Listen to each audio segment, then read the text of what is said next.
안녕하세요. 이번 시간에는 쿠버네티스 시큐리티 컨텍스트에 대해서 살펴보도록 하겠습니다. 시큐리티 컨텍스트를 알아보기 전에 쿠버네티스 공식 문서에서 제공해주는 4대 보안에 대해서 살펴보도록 하겠습니다. 방금 보신 발표 자료는 공식 문서에 있는 내용을 그대로 가져온 건데요. 쿠버네티스 클라우드 네이티브 시큐리티라는 문서의 4대 보안을 설명을 하고 있습니다.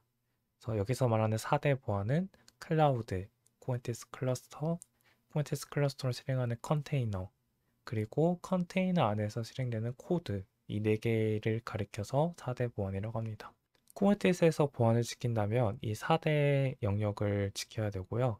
이 시간에 다룰 거는 컨테이너와 클러스터에 해당되는 시큐리티 컨텍스트에 대해서 살펴보려고 합니다. 시큐리티 컨텍스트는 이제 오른쪽에 보이시는 것처럼 이제 시큐리티 컨텍스트라는 필드를 통해서 컨테이너 보안 컨텍스트 또는 파드 컨텍스트를 설정하게 되는데요. 예를 들어서 이 파드에 실행되는 컨테이너가 커널에 접근할 수 있는지 또는 리눅스 캐파빌리티를 사용할 수 있는지 이런 것들을 제어를 하게 됩니다. 시큐리티 컨텍스트 필드 아래에 매우 많은 것들이 존재하게 됩니다. 그래서 다 다룰 수는 없고 많이 사용되는 필드를 이번 시간에 소개를 하려고 합니다. 첫 번째는 쿠버네티스 프리빌리지드인데요. 이제 프리빌리지는 이제 보신 것처럼 프리빌리지드라는 필드를 통해서 true, false로 설정을 하게 됩니다. 이 필드는 컨테이너 권한을 특권으로 설정하는 옵션인데요. 말만 들어서는 이 특권이 무엇인지 와닿지 않습니다. 그렇기 때문에 좀 더 상세히 보기 위해서 쿠버스틸 필드 설명을 저는 봐봤습니다. 그래서 쿠버스틸 explain이라는 명령을 통해서 이 privileged라는 필드를 설명을 볼 수 있고요. 여기 보시면 컨테이너는 호스트에 있는 루트 권한과 거의 동등한 권한을 갖는다. 그리고 이거를 특권이라고 한다. 라고 저희는 해석할 수 있습니다. 조금 더 이제 의역을 해봤어요. 파드는 결국은 호스트, 쿠버네티스 클러스터 입장에서 노드 위에 실행이 되는데요. 파드는 안전하게 격리되기 위해서 노드 위에 커널을 접근하지 못하도록 제한을 해야 되고요. 만약에 파드가 커널 노드에 접근을 해야 될 필요가 있어요. 그럴 때는 프리비제드를 true로 설정하게 하면 접근할 수 있습니다. 그렇기 때문에 쿠버네티스 익스플레인으로 봤던 이 설명이 호스트 위에 루트와 동등한 권한을 갖는다는 표현이 결국은 파드 입장에서 파드 안의 컨테이너가 노드 커널에 접근을 할 수 있다 라는 표현으로 저는 해석을 했습니다. 그래서 실습을 해볼 거예요. 시큐리티 컨텍스트에 프리비지들 true와 false를 이렇게 각각 두 개 파드를 띄워서 뭐가 다른지 좀 실습을 할 건데요. 프리비지드 true일 때는 커널에 접근할 수 있는 권한이 생기기 때문에 디바이스 목록을 조회할 수 있을 겁니다. 그래서 이걸 한번 실습을 해보도록 하겠습니다. 예제는 저희 블로그에 올려놨고요. 이걸 그대로 카피를 해서 붙여놓도록 하겠습니다.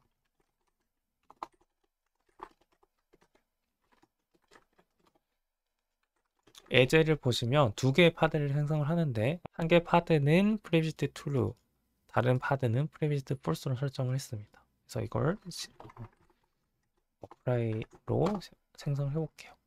잘 생성되었고요. 파드를 조회하시면 두 개 파드가 생성이 되었죠. 여기서 디바이스 목록을 조회할 건데요. 저는 간단히 제가 미리 준비한 명령어를 사용하겠습니다. 그래서 프리비지드가 false가 되어 있는 파드에서 디바이스 목록을 조회해 볼게요. 조회를 하면 컨테이너 안에 있는 디바이스 목록이 조회가 되고요. 그 다음에 privileged to로, 즉 시큐리티 컨텍스트에 privileged to가 설정된 곳을 봐볼게요. 보면 지금 눈에 보기에도 확연히 차이가 나죠. privileged가 false가 된 거는 기본 컨테이너 디바이스 목록만 조회가 되지만 privileged to는 이 커널 접근 권한이 생겼으므로 노드에 있는 디바이스 목록도 같이 조회가 됩니다. 프리비지드는 막강한 권한을 가지고 있기 때문에 되도록 사용하지 않아야 되는데요. 꼭 사용해야 되는 경우들이 있습니다. 예를 들면 네트워크 설정을 만지다든지 아니면 커널 파라미터를 수정한다든지 그런 과정이 있다면 불가피하게 프리비지드를 설정해야 되는데요. 대표적으로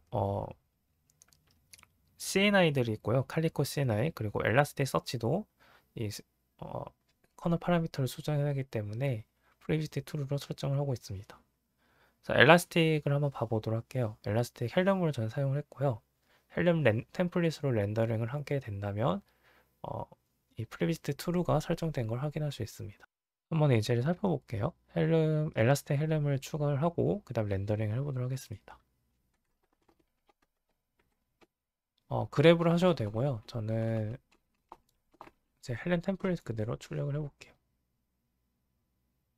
헬륨 템플릿으로 렌더링이 되었고요. 여기서 쭉 올라가 보시면 이닛 컨테이너가 있습니다. 이닛 컨테이너는 메인 컨테이너가 실행되기 전에 처음에 실행되는 컨테이너인데요. 보신 것처럼 시큐리티 컨텍스트에 프리비스가 트루 되어 있습니다. 그 이유는 호스트에 있는 커널 파라미터를 수정하기 때문입니다. 그래서 불가피하게 엘라스틱은 이 커널 파라미터를 호스트에 있는, 즉 노드에 있는 커널 파라미터를 수정하기 위해서 프리비스를 true로 설정하고 있습니다. 그 다음 살펴볼 거는 리눅스 캐패빌리티입니다. 시큐리티 컨텍스트에 있는 capabilities라는 필드를 통해서 리눅스 캐패빌리티를 제한을 할 수 있는데요. capability는 mem이라는 명령어로 도움을 자세히 볼 수 있습니다. 그래서 커널 2.2부터 리눅스에 있는 커널 권한을 모듈식으로 분리를 했고요. 그 모듈식으로 분리된 것들을 프로세스 또는 유저에게 탈부착식으로 이렇게 활성화할 수 있습니다. 그래서 루트 권한일지라도 만약에 이 해당 프로세스에 리눅스 캐패빌리티가 없으면 실행이 거부가 됩니다. 조금 와닿기가 어렵죠. 그래서 예제를 가져와 봤는데요. 핑이라는 저희 명령어를 많이 사용하셨을 거예요. 그래서 이 핑이라는 실행 파일을 보시면 net롤이라는 리눅스 캐패빌리티가 설정이 되어 있습니다. 만약에 이 net롤이라는 리눅스 캐패빌리티를 제거를 하게 되면 핑은 명령어가 실행이 되지 않습니다. 이걸 실습을 해볼 건데요.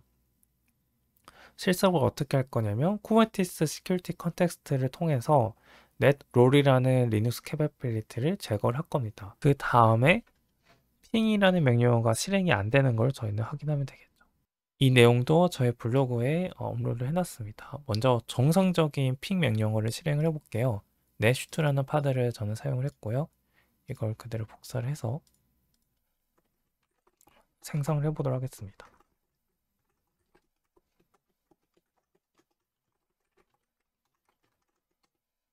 netsht 파드를 생성을 했고요. 파드를 조회해 보시면 netsht 파드가 잘 실행이 되고 있죠. 파드가 생성이 잘 되었고요. 생성된 파드에서 핑을 날려보려고 합니다. 구글 서버에 핑을 날려볼게요. 그러면 이제 핑이 잘 실행이 됩니다. 네, 그런데 이제 이 netsht 파드에 제가 리눅스 시큐리티 컨텍스트에 있는 capabilities에서 net롤이라는 걸 제거를 해볼게요. 이제 드롭이라는 것을 통해서 제거를 할 수 있는데요. 이걸 그대로 실행을 해보도록 하겠습니다. 그래서 파드를 실행하면 이 netsht 파드도 잘 생성이 되었고요. 생성된 파드에서 핑을 날려볼게요. 똑같이 구글 서버에 핑을 날리면 리눅스 캐패빌리티가 없어서 실행 거부가 됩니다. 해당 명령어가 허락되지 않는다, 즉 권한이 없다는 뜻인데요. 이렇게 루트 권한, 이 파드는 루트 권한인데요. 루트 권한일지라도 리눅스 캐패빌리티가 없으면 특정 로직이 돌아가지 않습니다. 캐패빌리티는 추가도 할 수 있고 제거도 할 수 있습니다. 그래서 적절하게 잘 사용을 해야 되는데요. 엘라스틱 서치는 메인 엘라스틱 컨테이너에서 캐패빌리티를 전부 다 제거를 해놨더라고요. 아마도 보안 설정 때문에 이 캐패빌리티를 다 제거를 한 것 같습니다. 그렇기 때문에 만약 여러분의 보안 설정을 한다면 엘라스틱처럼 사용하지 않는다고 판단이 되면 캐패빌리티 제거하는 것도 좋다고 생각을 하고 있습니다. 그 다음 Security Context는 Read Only Root File System입니다.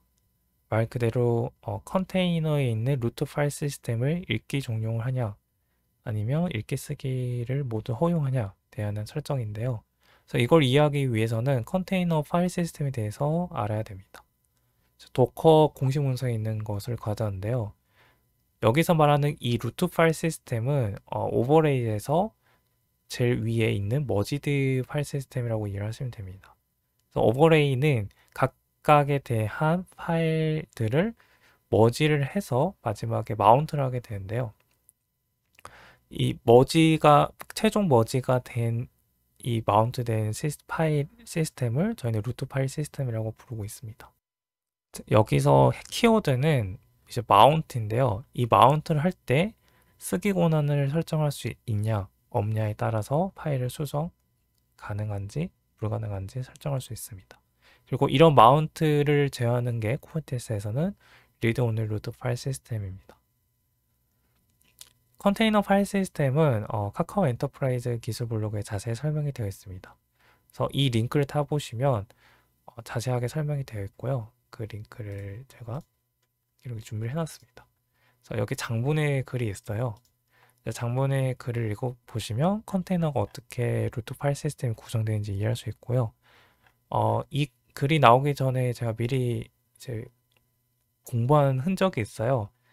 그래서 이 영상을 보고도 도움이 됐으면 좋을 것 같습니다. 이 두 가지 자료를 저는 참고 자료로 선택을 했고요. 계속해서 쿠버네티스 파일 시스템을 확인을 하면요. 왼쪽처럼 일반 파드를 생성을 하게 되면 오른쪽처럼 마운트 명령으로 이 파일 시스템을 확인할 수 있습니다. 그래서 오버레이, 아까 말씀드렸던 이 오버레이 파일 시스템이 기본으로 설정이 되는데요. 디폴트로 쓰기 권한이 설정이 되어 있습니다.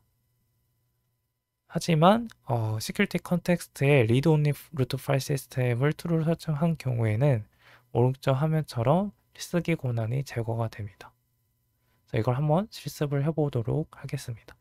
예제는 저희 블로그에 업로드 되어 있고요. 첫 번째 예제는 리드 온리 루트 파일 시스템을 설정하지 않았을 경우에 마운트 설정이 어떻게 되는지 확인해 보도록 하겠습니다. 이걸 그대로 복사하시면 되고요. 저는 마운트 1.yaml 파일로 만들도록 하겠습니다. 그 다음에 마운트 YAML 파일을 생성을 할게요. 파드를 확인하면 생성이 되고 있고요. 잘 생성이 되었습니다. 그리고 제가 미리 명령을 준비했는데요. 이 명령어를 사용을 해서 마운트 명령어를 이 파드에서 실행해 볼게요. 마운트 명령어를 사용을 하게 되면 루트 파일 시스템이 쓰기 권한이 설정된 걸 확인할 수 있습니다. 그렇기 때문에 hello world라는 파일을 저희가 생성을 할 수 있습니다. 한번 생성해 볼게요. hello world.txt 파일을 생성을 하고 잘 생성되었으면 success라는 문자열을 출력하는 예제입니다. 그러면 hello world.txt 명령어가 잘 실행이 되었기 때문에 뒤에 success 명령어가 잘 보였습니다. 실제로 ls 명령어로 조회를 해보시면 hello world.txt가 잘 조회가 되죠. 그런데 두 번째 예제인 read only root 파일 시스템을 true로 설정했을 경우에, 즉 읽기만 허용하겠다라는 설정을 하게 되면 아까 생성했던 hello world.txt가 생성이 안 될 겁니다. 이걸 또 실습을 해보도록 할게요. 그대로 예제를 복사해서 mount 2.yaml 파일을 만들어서 mount 2.yaml 파일을 생성해 보도록 하겠습니다. 파드를 조회하면 true라는 파드가 생성이 잘 되고요. 이 파드에서 이제 마운트 명령을 사용해 볼게요. 마운트 명령을 사용을 해보시면 아까와 다르게 read only라고 되어 있어요. 쓰기 권한이 빠져 있습니다. 그 이유가 read only 루트 파일 시스템을 true로 설정했기 때문에 쓰기 권한이 제한이 되어 있습니다. 이 상태에서 hello world.txt를 만들어 볼게요. 그러면 당연히 거부가 되겠죠. read only 파일 시스템이라고, 즉 쓰기 권한이 없기 때문에 helloworld.txt 파일을 만들 수 없다라는 결과를 저희가 봤습니다. 쿠버네티스 리드 온리를 설정하더라도 적용이 안 되는 외의 파일들이 몇 개 존재합니다. 대표적으로 etc의 호스트스 파일인데요. 이 파일은 큐브넷이 직접 관리하기 때문에 리드 온리 파일 시스템을 true로 설정하더라도 쓰기 권한이 설정이 됩니다. 그래서 이걸 한번 직접 살펴보도록 할게요. 저희가 두 번째 리드 온리 파일 시스템을 true로 한 파드에서 호스트스 파일에 대한 설정을 확인해 볼게요. 확인을 해보면 저희가 리드 온리 파일 시스템을 true로 설정했음에도 불구하고 리드 온리가 아니라 RW 쓰기 권한이 설정이 되어 있습니다. 이런 파일들이 몇 개씩 존재하게 합니다. 제 생각에는 큐브넷이 직접 이걸 관리하기 때문에 아마 예외로 설정되지 않았을 거라 추측을 하고 있습니다. 마지막 살펴볼 옵션은 Allow Privilege Escalation입니다. 그래서 권한 상승을 허용하겠다는 의미인데요. 조금 또 이해하기 어려운 의미죠. 공식 문서를 보시면 부모 프로세스보다 높은 권한을 획득하는 것을 제한한다 라고 되어 있습니다. 그래서 여기 또 의문이죠. 부모 프로세스는 또 무엇일까? 그래서 한 발짝 더 깊숙이 보면 컨테이너에 관련이 있습니다. 저희가 컨테이너를 실행할 때는 엔트리 포인트로 지정된 명령어를 실행하게 되는데요. 그 명령어가 실행되면 프로세스가 되겠죠. 그런데 그 엔트리 포인트를 실행하는 유저는 저희가 실행하기 직전에 유저라는 키워드로 명시를 하게 됩니다. 그리고 컨테이너는 이 유저가 실행하는 엔트리 포인트가 최초 이닛 프로세스가 되므로 최고 부모 프로세스는 결국 도커 파일에서 이 유저로 설정한 유저가 되게 됩니다. 그대로 의역을 하게 되면 여기는 부모 프로세스보다 높은 권한을 획득한 걸 제한을 한다고 되어 있죠. 결국은 도커 파일에서 설정한 유저보다 높은 권한을 막는 것을 제한을 하게 됩니다. 이 Allow Privilege Escalation 옵션이 Allow Privilege Escalation 설정은 Security 컨텍스트에 True, False를 설정할 수 있고요. 내용이 조금 어렵기 때문에 간단한 예제를 가져와 봤습니다. 커스텀 도커 파일을 만들고 여기서 빌드된 도커 이미지를 파드에서 사용을 할 건데요. 이 커스텀 도커 파일은 수도 권한을 설정을 하고 그리고 테스트 계정을 생성을 했습니다. 테스트 유저라는 테스트 계정을 생성을 했고요. 파드에서 시큐리티 컨텍스트, Allow Privilege Escalation의 설정 여부에 따라서 수도 권한이 사용이 되는지 수도 권한이 사용이 안 되는지를 테스트를 해볼 겁니다. 이 내용도 저의 블로그에 있고요. 블로그의 도커 파일부터 먼저 빌드를 해보도록 하겠습니다. 이걸 그대로 가져와서 도커 파일을 만들게요. 아까 발표자에서 말씀드린 것처럼 수도에 대한 권한을 설정을 하고 테스트 유저라는 걸 만들었습니다. 그 마지막에 핵심은 유저를 테스트 유저로 해서 이 컨테이너가 실행되는 프로세스는 테스트 유저로 실행되도록 설정해 놨습니다. 이렇게 도커 파일 저장을 하고요. 도커 빌드를 해볼게요. 제가 여기 명령어를 쳐놨는데 이걸 그대로 쳐보겠습니다. 네, 전 도커를 사용하지 않아서 nerdctl로 대체를 하겠습니다. 잘 빌드가 되었고 그 다음에 파드를 생성해 볼게요. 아까 제가 이 도커 빌드를 할 때 우분투 수도라고 이렇게 이름을 지었어요. 그래서 이미지도 우분투 수도를 사용을 했고요. 첫 번째 예제는 시큐리티 컨텍스트를 아무것도 설정하지 않았습니다. 즉 발표자를 보면 Allow Privilege Escalation이 디폴트인 true로 설정이 되어서 부모 프로세스보다 높은 권한을 사용할 수 있습니다. 이걸 그대로 카피를 해서 수도라고 저는 만들어 볼게요. 그래서 방금 만든 파드를 생성해 보도록 하겠습니다. 그럼 이제 잘 이렇게 생성이 되었고요. 여기서 이제 제가 미리 준비해 놓은 명령을 사용할게요. 그래서 수도 명령을 사용해서 아이디를 출력을 해볼 겁니다. 그래서 이렇게 하면 루트로 잘 루트 UID가 잘 출력이 되죠. 만약에 수도 권한을 제거를 하게 되면 테스트 유저라는 UID가 보이게 됩니다. 그 다음 예제는 Security Context의 Allow Privilege Escalation을 False로 설정한 예제입니다. 이거는 부모 프로세스보다 높은 권한을 막는 설정이기 때문에 수도 권한을 사용할 수 없겠죠. 그래서 sudo e.yaml 파일로 만들어서 파드를 생성을 해보도록 하겠습니다. 파드를 조회하면 잘 생성이 되었고요. 이 파드에서 아까 똑같이 sudo 명령을 쳐볼게요. sudo 명령을 치면 sudo 명령어가 거부가 됩니다. 그 이유는 저희가 Allow Privilege Escalation을 false를 했고, 그거는 발표자에서 보신 것처럼 엔트리 포인트에 설정된 유저보다 높은 권한을 획득하는 것을 제한을 했기 때문입니다.